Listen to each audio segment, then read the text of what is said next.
to have an awesome discussion today. I have often said there is a fortune in the follow-up, and I'm so excited for this topic that we are going to discuss today as we talk about this fortune in the follow-up. My name is Jimmy Lea. I'll be the host with you today. I'll be the voice for you today. You've got questions. Make sure you put them in the Q&A so that we can ask our esteemed panel of professionals. And first up is Mr. Mike Carillo. Mike is from AutoShop Follow-Up. Mike, thank you for joining. How are you? Good, Jimmy. Thanks for having me. Nice, nice. Excited to be here. Yeah. I met Mike at the Southwest Auto Professional Expo in Phoenix, Arizona in July. Like, who goes to Phoenix in July? I assume it's a cheap time to get a conference room. I mean, I did. It was great though. We had a great show. But that was like down the street for you. That really wasn't that far, was it? No, it's pretty easy. It was like 115 or something like that though, so it was not. It was a little aggressive. We'll put it Yeah, that way. it was It was a aggressive. great show though. It was a great show, phenomenal show. Any of you in July looking for something to do and hang out in Phoenix, Arizona, come on down. The Southwest Auto Professionals has a phenomenal show. It's continuing to build and build and build and become bigger, and they're doing a phenomenal job. Thank you for being here, Mike. Really appreciate you. And joining today as well is Mr. Neil Daly. Mr. Neil, how the heck are you, brother? Good guys, thank you for having me. It's good to see you all again. Good to see you. So the last time Neil and I were together, and this is a few years ago because Neil's been grounded here for the last little bit. Neil was traveling North America with kids in tow, homeschooling, saying, "Hey, you want to see Mount Rushmore? Let's go check it out. Hey, you want to see the Grand Canyon? Let's study it on the way to the Grand Canyon." Yeah, that was quite the adventure, man. Dude, that was awesome. How long did you do that for? We traveled for just over a year, and I worked remotely, running the shop while we did that. For a year. I'd love to do that. I got a glimpse of that with the Kukui van. I was able to travel around, visit shops all across North America. It was not a full solid year put together, one solid. If you took 4 years and smashed it together, I may have gotten a year out of it. Dude, congratulations. Pretty That good was run. awesome. Yeah, Thanks, man. Yeah, it was a really good time. you are being very humble. I'll bet it was awesome. Totally. Yeah, and just to, be able to, like most of my position as the GM at the time, like most of that stuff could be done remotely, and the stuff that I maybe wasn't supposed to be doing was the stuff I actually needed to be here for. So it was good at putting me in the position of where I really needed to be. Nice. I like that. I like that a lot because we're going to talk about working in the business versus working on the business. That's going to be some of our discussion here today, some of the questions that we're going to ask. And really, Mike, I want to start out with you and talk about auto shop follow-up. When we met in Phoenix, this is a British term, I was gobsmacked with what you were doing. Do you understand this term? I do. I am familiar with the term, and I appreciate that. I think it's a compliment if I understand it correctly, at least in this context. In this context, it is. Okay, Yes, good. absolutely. So I'm excited because of what it is that your company does. So if you can, give us a breakdown of what you do for shops all across North America. Yeah, excuse me, for sure. So make it really simple and really quick. Auto shop follow-up, we help shops follow up with their customers. We do personalized follow-up phone calls, and do that on behalf of shops. But rather than like diving into that too much, I'd really like if we can today just share some of the best practices, some of the things that we implement in our shops that I think will probably bring the most value to folks on this call. If that works. Okay. This is best practices. Anybody watching this, anybody taking notes, write down all this information because what Mike's going to share with you is best practices. Best practices is stuff that you can do yourself. Right, but these are all things that you can apply in your own shops, and I think what's interesting is it's not things these aren't wildly difficult things. I think that like a lot of things in life, the results come from discipline and consistency. right? And Yeah. that's where I think sometimes this can be a little bit of a struggle, but I'll tell you the steps are really simple, and the results are phenomenal. So part of the reason we got into this to begin with is, you know, we have seen shops implement phone calls, and I'm going to say phone calls. Some people call it 3-day callbacks, some call it weekly callbacks, right? But essentially, calling your customer after they are in the shop, following up, really just asking and engaging in conversation to find out how things went, right? We're not asking them for a review on that call. We're not trying to get them to do another decline service. Truly, just making those customer callbacks, right? That's what we're talking about. Shops, we've seen shops that have implemented that and done it consistently over 12 months have increased their retention by as much as 60% of retaining and keeping their customers, which is, Well, if you know, in the scheme of the lifetime value of a customer, it's astronomical. okay, 60% increase. Neil, you're shaking your head here. Have you seen that type of a retention on making the follow-up call that first time customer turns into a second time customer? Have you experienced this in your shop? And maybe not to Yeah, the I wish. number. You don't have to know the number, but have you seen an increase in that? Yeah, I wish I was matured enough to have the data on it. Um, but yeah, the combination of the follow-up calls and the reminder calls and what we have, it for sure, like I can attribute probably just under 30% of the car count that I can control to the follow-up calls. So it, and it Wow. that gives me that stable. It's one of the keys to stabilizing car count and not just kind of hoping for people to come through. Okay. And Mike, we're on my computer, so I'm using my mouse. I'm coming all the way over here Yeah. to this welcome call. Is this where you are in the welcome call? This is the thank you call that says, "Hey, thank you for coming into the shop." And that's purely what we're saying is thank you. Yeah, and I think that sometimes this is the part that can get lost, right? And because we want kind of immediate results, especially if we're going to be having our team spend their time working on something, right? We want to see an ROI, and that makes sense. But retention really is a long-term play, although there are a lot of short-term wins along the way. And I think one of really the main things to focus on is the idea that remembering that all of us, like you, me included, we all do business with people that we know, like, and trust, right? Totally. And that know, Totally. like, and trust comes through relationship and proximity. And there are an amazing amount of great tools in our industry that help you automate a lot of those relationships and automate a lot of communication to where we can now have a car dropped off. We can get a digital inspection. We can pay over the app. They can pick up after hours, and we can truly never have to interact with our customer, which that's a lot of cool technology and it allows for a lot of good business. I think where the downfall is if we've built our businesses around just convenience, right? And that making it easy to do business, we're leaving their only choice to come down to price and convenience, right? And now we're coaching our customers to really be deciding based on the things we don't want them to decide on. So follow-up phone calls is one of those ways you can maintain that personal relationship and that personal connection, because in our industry, everybody wants to have their person, right, that they can turn to. Oh yeah, for sure. Neil, in your shop, do you have a person or did you have a person that was making all these follow-up phone calls, like the thank you call? Did you have a person doing that?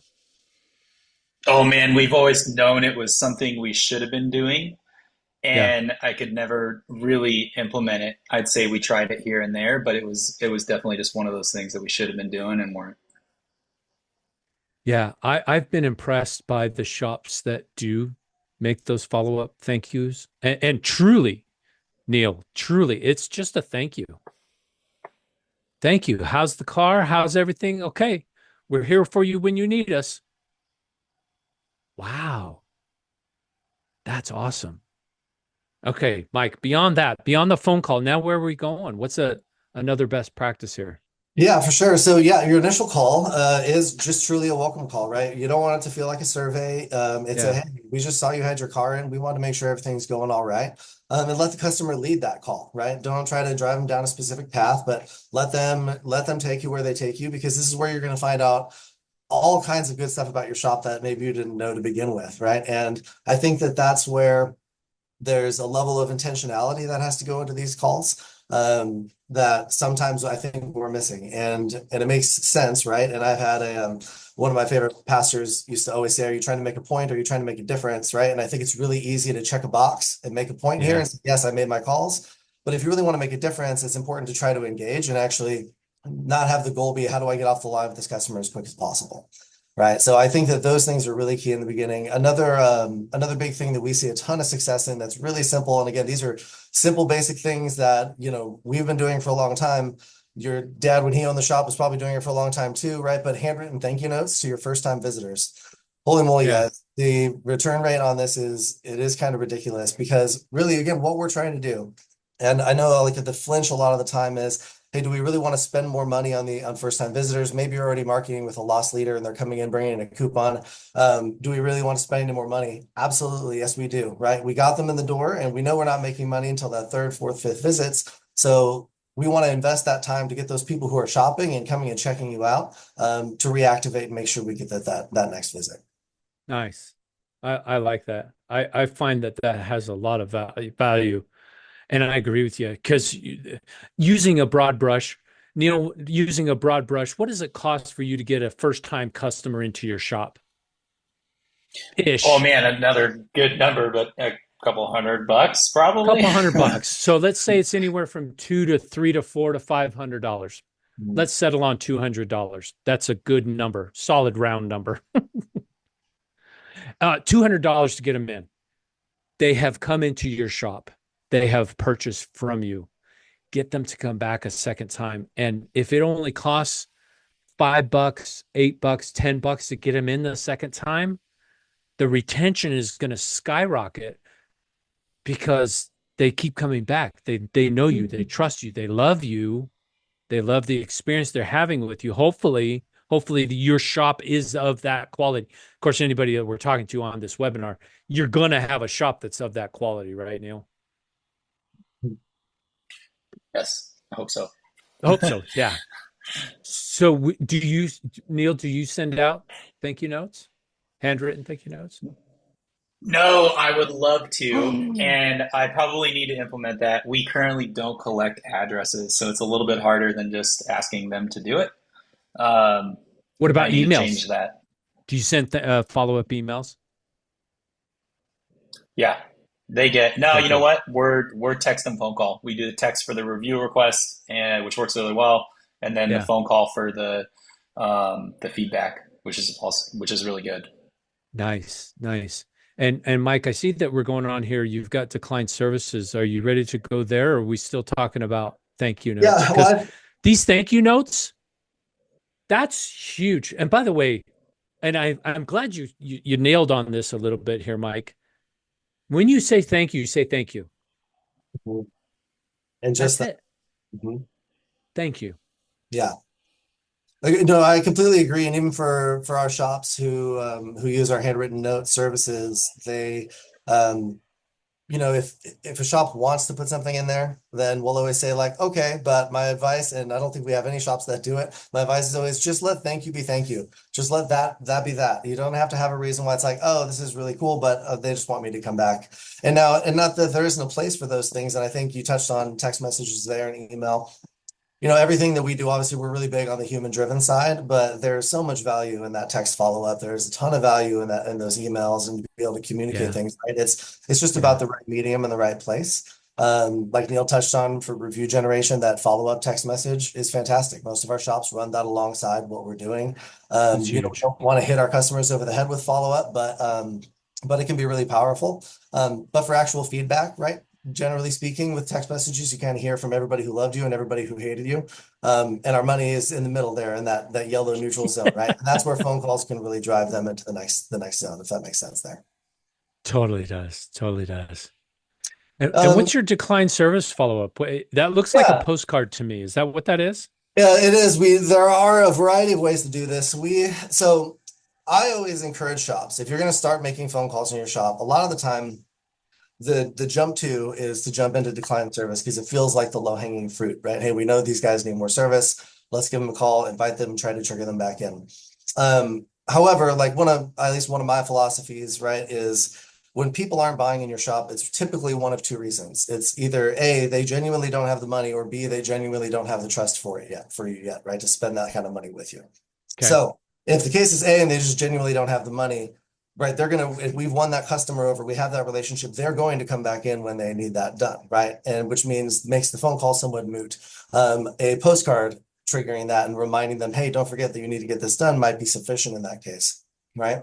Yeah. If they don't have the trust yet, if we're just calling and inviting them to do it, we've almost doubled down on that a little bit, because now we're saying, not only do you not really have the trust to buy initially, now we're just calling you, asking you to buy again now, versus taking the time to build that, right? And that's why I always encourage shops, if you're going to start somewhere, start with just weekly callbacks. There might be a problem at the front counter that you're not aware of. There might be issues in the shop that are causing reasons why customers aren't buying, or why they're not coming back for that decline service. Start with the fact finding and the relationship. And a lot of times the decline service side takes care of itself. I love it. I love it. Okay. Now what? Yeah. Like, So is there a time period here? I mean, you got a first yeah, visit and a second visit. It kind of looks like you're 60% of the way across the board yeah. And so between the, this is an important thing, right? And I'll be honest, the intention of this graphic is to illustrate what can come from these calls and the types of calls, the types of follow-up that you can do. Right. And the idea isn't, oh man, Mike, I can't make every single one of these phone calls. I can't do this. Yes, of course you can't implement everything at one time. yeah, But right, what yeah, can we implement? And what are the pieces that we can do? And to be able to show, you get so many things out of this, I think that shops don't realize by doing it, such as being able to collect and understand customer sentiment, right? And understand where your customer base is as a whole, right? Being able to schedule appointments from this. So many times it's as simple as, hey, you guys took care of my oil change, but my wife's AC is blowing a little bit warm. Let me get you back in, right? And it's as simple as that. And being available and making a call and being consistent. So whether you're doing lost customer calls or oil change reminders, right? They're all different tools that you can implement. For me, like my 2 cents, the biggest bang for your buck is going to be making those weekly customer callbacks. Just getting on the phone with your customers, making sure everything's okay, making sure that our perspective matches with their perspective. yeah. Because we all look at our businesses with some rose-colored glasses sometimes. And so I think it's good to get some good, honest, unbiased perspective. Oh, I love that. Neil, in your shop, do you have customers like me that forget about that oil service reminder on that next visit? And then it's 4 months, and then it's 5 months, and then it's 6 months? Yes, but as your automotive professional, it is my responsibility to remind you of that. It's not your fault. So, yeah, we're trying to schedule all of that for you. And now Yeah. AutoShop follow-up is making the call as the second part of that. Because we've been great at exit scheduling for a long time and setting that appointment, but Yeah. actually Like a calling dentist, them, you're doing it like a like, dentist, right? yeah, but that's just the first step of it. And that now we can actually call them ahead of time when we say we're going to, without having to do anything, which is great. And that's awesome. I've been in those situations. My dentist is very good about doing that. And they'll send a text message. Hey, you've got an appointment next week. You've got an appointment tomorrow, whatever that might be. And what's interesting is one time they sent me the reminder and I was getting on a plane and I was going to be gone for a week. So I text them back, oh my gosh, I totally forgot. I'm getting on a plane. I won't be back for a couple of weeks. They're like, okay, we got you on the hot shot list. As soon as you get back into town, let us know. And they were able to work me in within a few days. So that follow up is so key. I'm glad you're doing that, Neil. That's really cool. Do you have a lot of customers that appreciate the reminder because they would have forgotten, or they did forget and now they have to reschedule? Okay, so once again, I wish I had some data, but I bet you that I would get about 1%, like 1 out of 100 exit schedule cards would probably come back for that service. Um, and now Wow. it's, again, probably closer to 30%. So our success rate on getting the car back when we talked about getting it back That's um, solid. That's is happening. And there's solid. so much more we can do to improve that, as far as how we're exit scheduling them here, setting the expectation, and also with consistency, because now we're teaching our customers that we will follow up with them and they'll begin to trust that and just start waiting for that call. When they call me, it's time. So I Yeah. think the success rate of the exit schedules will keep going up as we keep working on it. Yeah. And your swag is very much appreciated. To go from a 1% to a 30%. Even if you're half wrong and it's only 15%, that is such a huge lift, Neil. Mm. And 30%, what if you're 50% off and it's actually 60% lift? I mean, that's awesome as well. So, dude, you're cranking it. This is awesome. Well, Jimmy, I'd say if you want to hop onto the next slide, I think one of the main pieces I think that shops are missing when trying to implement and do these. What? Neil's like, yeah, I Oh, love this.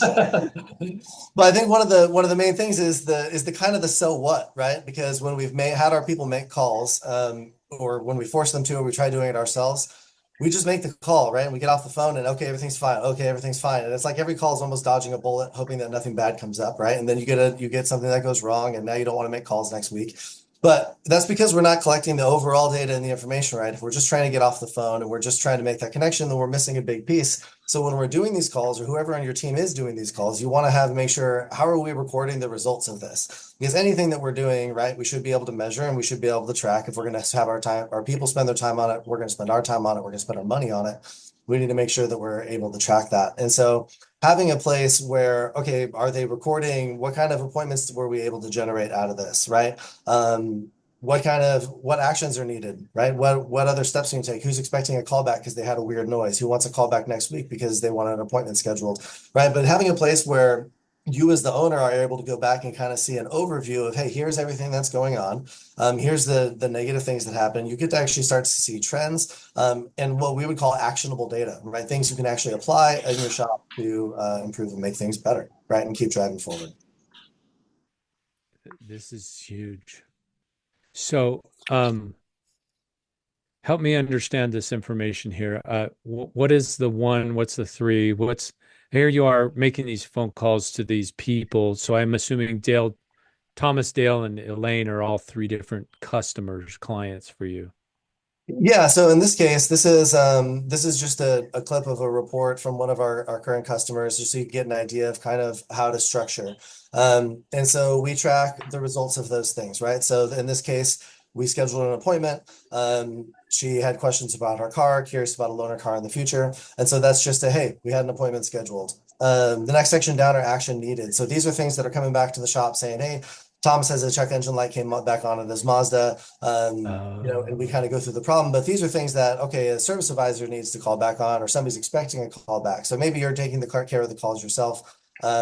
Having some sort of means of distribution, because we have to have that follow through, right? If we called and said, hey, we had a question, or they had a question about a noise, and we don't follow up, that's not great, right? We want to make sure that we have a system of output, okay, make sure that these things, as we're making these calls, the needs that come through get taken care of. And a place where you're able to review and start to see over time, like, are we improving? What are we learning? What are the issues that we have that we hear on a consistent basis? Yeah, I'm sure Neil can speak to that a little bit. He gets to see the reporting a lot. Yeah, dude, these are great. The action needed ones are really good because we would just divide those up between the team and then someone else reaches out to them. This one of the greatest things too, though, is it's really getting ahead of, if something didn't go right with somebody, or if if something else did break or whatever, or they weren't happy with the service for some reason, having you guys call versus us, they'll communicate so much more. We'll tell you guys exactly how it is because they didn't have to work with you in person. Right. And it's been really good because I feel like, if somebody has a bad experience, there's like 4 different ways that they'll handle it. There's the people that go public on the review sites. There's somebody maybe a little more rare that they'll deal directly with you and let you know they'll have a problem. And then the 2 most dangerous ones, I think, are the silent ones that won't say anything. They just won't come back. Yeah. Or the ones that only tell their friends. Mm-hmm. And you're allowing us to get ahead of all of those, and handle a situation before it becomes something bigger. and hopefully put it at rest, or at least show that we care. And like, I mean, we don't get in the habit of getting bad reviews anyways, but we haven't had one since we started with you guys. And I feel like we've been able to get in front of anything that has not gone right, because we get it right away and then we handle it. I think Yeah. that's one of the powerful things about making calls and having the opportunity to connect with your customer is there's so many things that are truly just a misunderstanding, right? In our Yeah. industry that we deal with our customers, and they just don't know better, and that's okay. But it's so many calls, man, that we run into and we say like, um, they're like, "Hey, it was fine. You guys fixed my car, but and service was fine, but I mean, I Googled the price on Amazon of the part, and you guys charged me double." And it's like, well, that gives us an opportunity. Oh, well, now we get to speak to the warranty, right? And your technicians, we get to address that, which is an understandable concern if you're not educated on why that would be the case, right? But that's a customer saved, and I think that's why it makes such an impact in retention is not just the relationships and the trust, but it's eliminating those misunderstandings and those people who did have issues, and you were the person who took the time to educate them. Those end up becoming your customers for life, right? And there's a lot of ways to head that off at the pass, just making a simple follow-up phone call.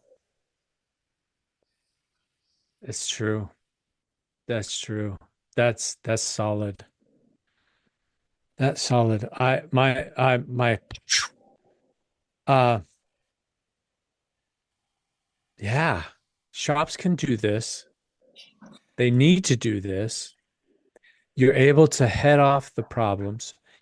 So the only reason to not do a follow-up is because you don't care. If you really legitimately don't care, then don't do this. Yeah. But Yeah. here's what I've seen across all of North America. And Neil, you can speak to this as well. Mike, you can speak to this. In the automotive industry, there is a very, very big heart behind every single owner, inside of every single owner that I have met all across North America. They would give you the shirt off their back to help you, to make sure it's right, to help make sure your car is right. The follow-up is just taking that relationship so much further and so much more solidified, in that long-term relationship between you and a customer. Have you ever met a shop owner, Neil or Mike, that legitimately didn't care? I mean, I don't know if I can say I've never met a shop owner that I felt like didn't care, but by and large, Okay, so I maybe agree there's with the sentiment one. in its entirety. Maybe there's one. Neil, what There's about just you? just one, yeah. Yeah. Nobody that would be here or in any form of trying to improve ourselves. You'll meet That's the the truth. once in a while. I call them like hobbyist auto shops, so it's not a professional. But no, of the professionals, man, yeah, we all we're in it. We care. We do. We do. And I'm going to give a quick story and a shout out to Jesse Matthews. He was a mobile tech, and he was booking out about this. He was doing about 6,000 a month in his mobile tech. He worked at a dealership, but kept doing his mobile tech. And then he got himself a space, brick and mortar. It's a single lift, probably a two bay shop, very small, one of those, you know, 1,200 square foot, 1,000 square foot, small single door. You understand where I am, Neil? Mhm. Right?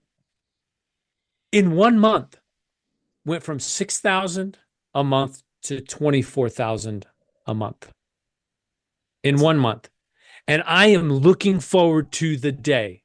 I'm counting the days because I think there's about 6 months down the road that he is going to go from 24,000 a month to 24,000 a week because he cares. He cares. He cares about his clients. He cares about his customers. He cares about making sure that cars are running properly on the roads. And he's one that wants to better himself, better his family, better the industry, better everyone around him. Big shout out to Jesse Matthews. He's not even on this webinar. Love it. Yeah, no, that's cool. Yeah, no, and I would say like like to your point, right, by and large, right, the vast majority of this industry are incredible human beings who want to grow their businesses. They want to do it well. They want to take care of the customer. They're not looking to take advantage of people. The unfortunate part is we work on something that our customers don't understand, and therefore we're immediately a threat, right? Because they have to take your word for it. So we're not starting out on the right foot already, right? They're having to trust you in something. It's financial. They drive their family around in it, right? The stakes are heavy, right? And in order, I think that's where this comes into play and can be so powerful as you see those on your city Facebook page when somebody says, hey, you know, does anybody recommend a good car shop? Those people who hop on within 3 seconds and there's like 15 of them, they're like, my guy, my guy. That's what we want, right? That's what we need to have. And I guarantee you that shop owner has relationships with each one of those people. It didn't happen because of an auto text message. It didn't happen because of a DVI. It may be that improves your shop operations wildly, right? Tremendously. But we don't want to forget that last little piece, which is the main thing, which is everybody does business with people they know, like, and trust. Yeah, true story. True story. So Neil, of this process, how involved are you on the follow-up that your shop does with clients? Um, I mean, so it takes a very little amount of time, if that's kind of what you're asking. So like I get to be involved and like we see all of the results from the phone calls, and then we reach out to the ones that we need to. So like Right. 100% involved there, but you're talking like 5 minutes a week versus whatever it would take doing it doing it manually. Yeah. So it's yeah, it's pretty effortless to do a really good job of it, Yeah. which is nice. It would be. And I imagine you being on the road for a year with your family and knowing that this is being taken care of, that you don't have to pick up the phone, you don't have to make the phone calls, you don't have to draft the letters. You don't even have to have somebody inside of your shop doing that. You can take that one person that used to be all about the follow-up phone calls and multitask them into doing something else in the shop that makes money.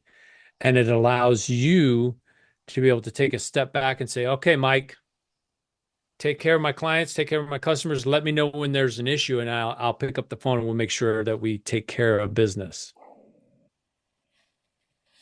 Yeah, it is nice to have it covered. We've kind of gone to just with the size of our shop, we're mostly producers now. So to ask, I want my service advisors focus on customers at the front door and what they're doing. I want the after sales stuff done by someone else, so Nice. that the service advisor is on to the next customer that is here, um, Nice. and it just keeps everybody focused on their role. I love that. I love that. And what does your shop look like, Neil? You're Oceanside Motorsports, um, Yep, Oceanside, California, right? yep. So what is the makeup? What does your shop look like these days? Okay, so we have 12 bays. We've always had a little bit too big of a shop for what we've produced, and we've been changing that rapidly. So 12 bays with 5 technicians and staffed for 3 people in the front office, so 3 service advisors. Um, and it's a good time. A couple of years ago, I had some decent leadership in the shop too. That's the only reason I could leave on that trip, but um, I kind of failed at that part then. So I've been back as the one person in charge, which has worked really well for a couple of years, and we've gone through some significant growth. But it is time to start taking that challenge on again next year. Um, so that's what I mean. Like we're kind of only producers. I don't even have a. Um, we do have a bookkeeper, thankfully, but that's the only non-producing employee. Right, right. There's no, I'm gonna use air quotes. There's no middle management. That's what I'm hearing you say. Yeah. Yeah, everybody's So we, producing. Everybody's working for that paycheck every single day, every single week. yeah, Oh, yeah, and that's we get it done. We got a good group now. Got a really good crew. no, that's very cool. That's very cool. And I want to point out that what we've been talking about here, these are best practices. This is not industry standard. If it was industry standard, everybody would do it. This isn't an industry standard. Not everybody's doing it. And because everybody's not doing it, this is some of those best practices that you can implement into your shop to make that difference. I wonder from our audience, what are you doing in your shops? What is your follow-up process? What do you do to continue that relationship with the client that takes it even further? And as they're answering that, sorry to Yeah, cut you off, no, please, if they please. are, um, I wanted to say one of the things I was so surprised by because even, um, over 10 years ago, part of the best practices was to do follow-up thank you calls. And Totally.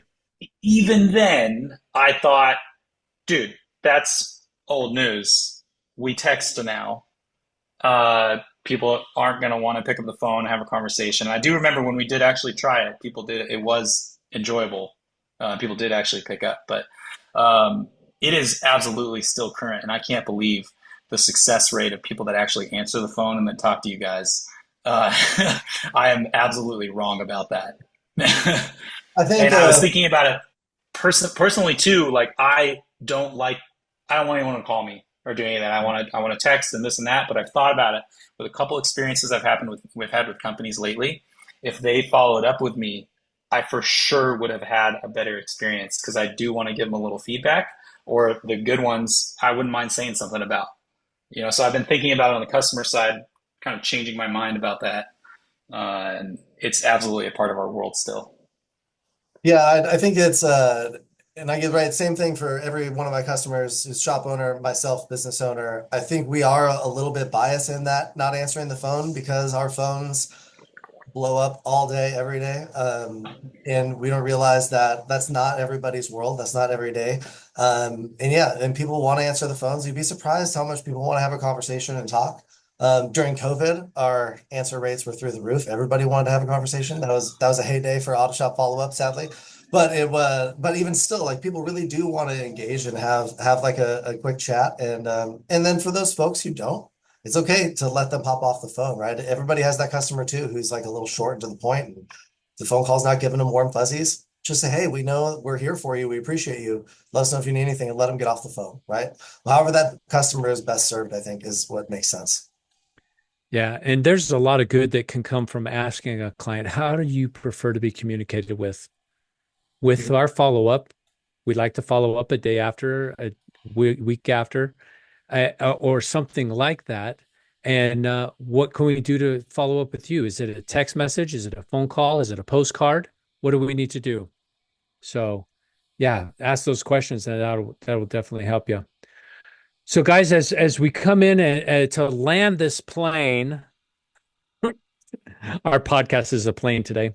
As we come in to land this plane, what's your final bits of advice? Neil, we'll start with you.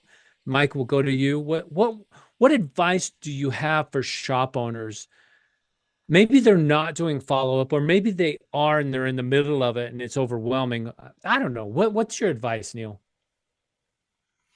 I guess it would just be that, like I hear so often where people are like, oh, how is it there? Or we're slow, or this is affecting my car count, or this and that.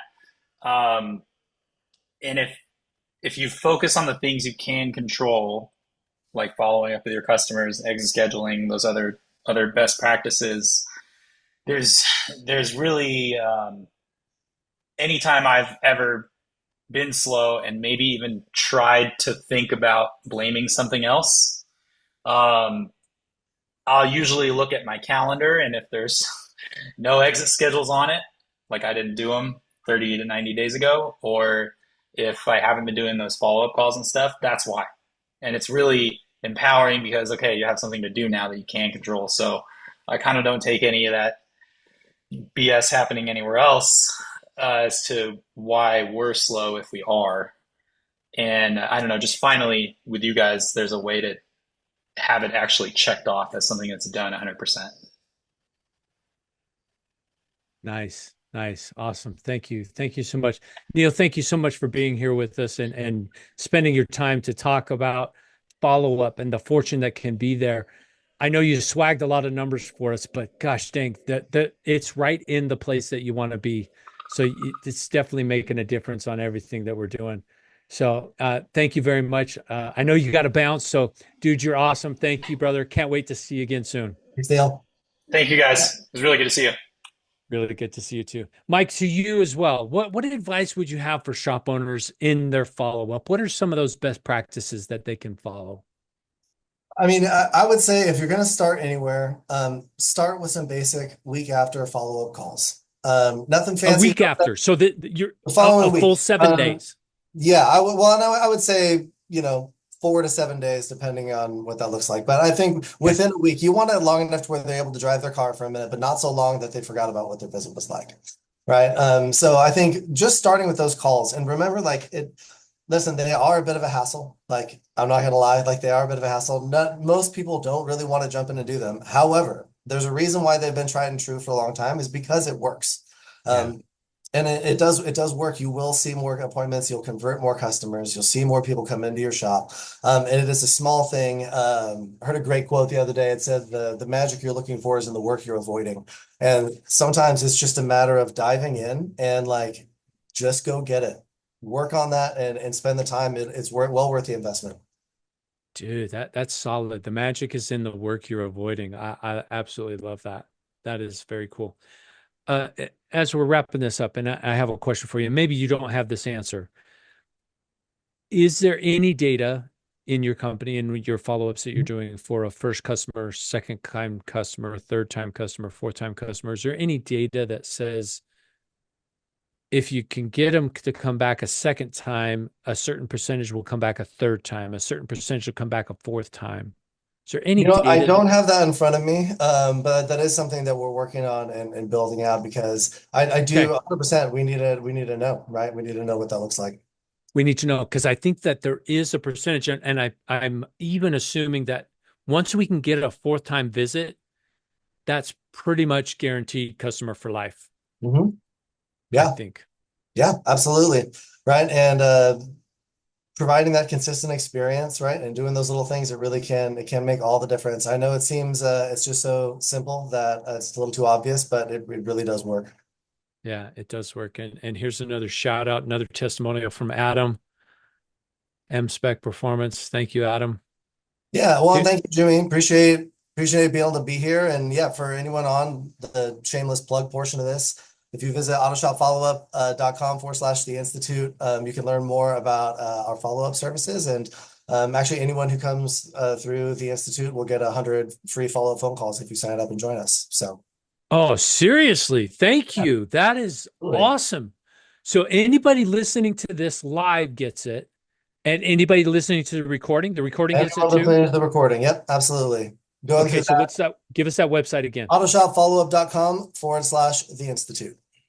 The Institute. Just go Okay. fill out the little form on there, and we can have a call and ask any questions that you have. And yeah, happy to help. Bro, that's awesome. Thank you. Thank you. Absolutely. Thank you. That This is goes a long fun. way. It's going to help a lot of shops. I definitely see this going a long way. So thank you very much, Mike. Absolutely. Thank you, Jamie. Appreciate you. Appreciate you as well. And those of you who are here still listening as we talk, we're talking about leadership. Neil was talking about the leadership inside of his shop and the difference that leadership allowed him to have choices and to make choices and to do things. We are instituting the leadership intensive. This is with Michael Smith. He talks about human centric thinking, why you make the choices you do, why you choose what you choose into your team. Why does your team choose to do what they do? How can we help to motivate them to make the right choices? Our next meeting, our next gathering on this is in Dallas, Texas in November. QR code here in the bottom corner. Go ahead and scan that QR code. That'll get you into that meeting. It's going to be amazing. It's in a beautiful part of Dallas, Texas in November, the 18th, 19th, and 20th, Monday, Tuesday, and Wednesday. Really close to the airport. Makes it easy, convenient. You Uber over, you Uber back. You don't have to rent a car. You're in, and it's just going to be awesome and amazing time for those of you who are looking for leadership. Whether you need the leadership yourself, or your clients are needing that leadership, or your team is needing clients. Oh my gosh, your team needs that leadership.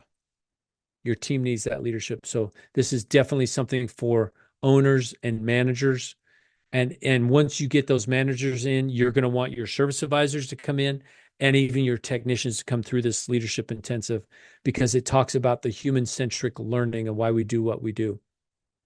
Sign up and we'll see you there. This is awesome. This has been an amazing discussion. Thank you so much to Mike for joining us, talking about best practices in a shop and follow-up.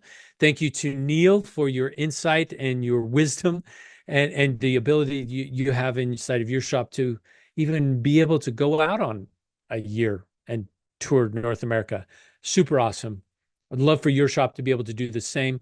If you are interested, if you like this type of training, if you like this type of information, scan the QR code in the bottom left-hand corner. That QR code will link you to my team. And we would love to sit down and talk to you about your shop, what you can do in your shop to take it to that next level. My name is Jimmy Lea. I am with the Institute. We are here for coaching and training in the automotive aftermarket for service advisors, managers, and owners. Whether you are starting out as a single bay, a single lift, all the way up to the garage mahals, we are going to meet you where you are today and take you from that point and beyond. This is an awesome and elite program that you will definitely benefit from. Join us at the Institute. My name is Jimmy Lea. This is my email. This is my cell phone. Give me a call. Love to talk to you. Give me a text message. Give me an email. Let's connect. My name is Jimmy Lea. I look forward to talking to you again soon. Talk to you soon.